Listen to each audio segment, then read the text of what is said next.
For more about China's economy, let's bring in William Li. He is the chief economist at the Milken Institute. Thank you so much, William, for joining us today. Thanks for having me. Well, William, let's break down the numbers a little bit more and talk first about the slowing of China's GDP growth, 2.5% for the first half of the year. First, I want to get your reaction to that number. Was it what you expected, and what will it take to boost that number a little bit? Actually, the slowdown around the world is not surprising but it does show that COVID has placed challenges on the global economy, and different policies have caused different countries to react differently. Here in the United States, for example, enormous shutdowns and then followed by stimulus that has saddled the West with massive inflation and fears of a recession. In China, the different policies taken there to attack COVID with zero tolerance means the shutdown of the economy raises uncertainty about where the future is going to go. And both countries, East and West, are dealing with uncertainty. Are we sure that we're going to have a recovery that's sustainable so that we can continue with normal consumption investment? And that's the question facing both East and West. China and U.S. consumers and businesses are facing that similar set of questions about how to deal with uncertainty. Yeah, COVID's still a factor.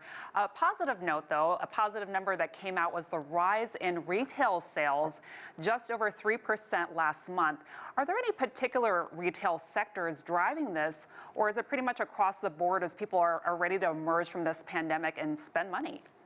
Well, in China, I was really stunned by how quickly the car sales and consumer durable recovered.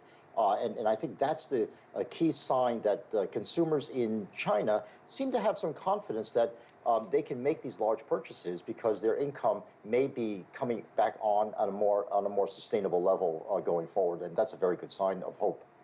Well, let's turn to what China's government is doing to try to drive the economy. One measure is that the finance ministry is considering allowing local governments to sell billions of dollars of special bonds in the second half of the year. Now, typically this is done in the beginning of the year with the new budget.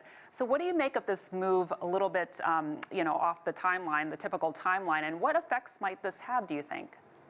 Well, it shows that China is very serious about trying to get the economy back on its feet again by using fiscal policy, even though China and the rest of the world, for that matter, but China in particular, is fairly indebted, especially at the municipal level. So it's saying to at least us in the West, China is willing to take the risk of piling on more debt in order to get the economy going. And that's a good bet on confidence in its policies working. We have less than a minute left, William. What other measures are we expected to see from Beijing, and what do you expect the outlook for the rest of the year to be?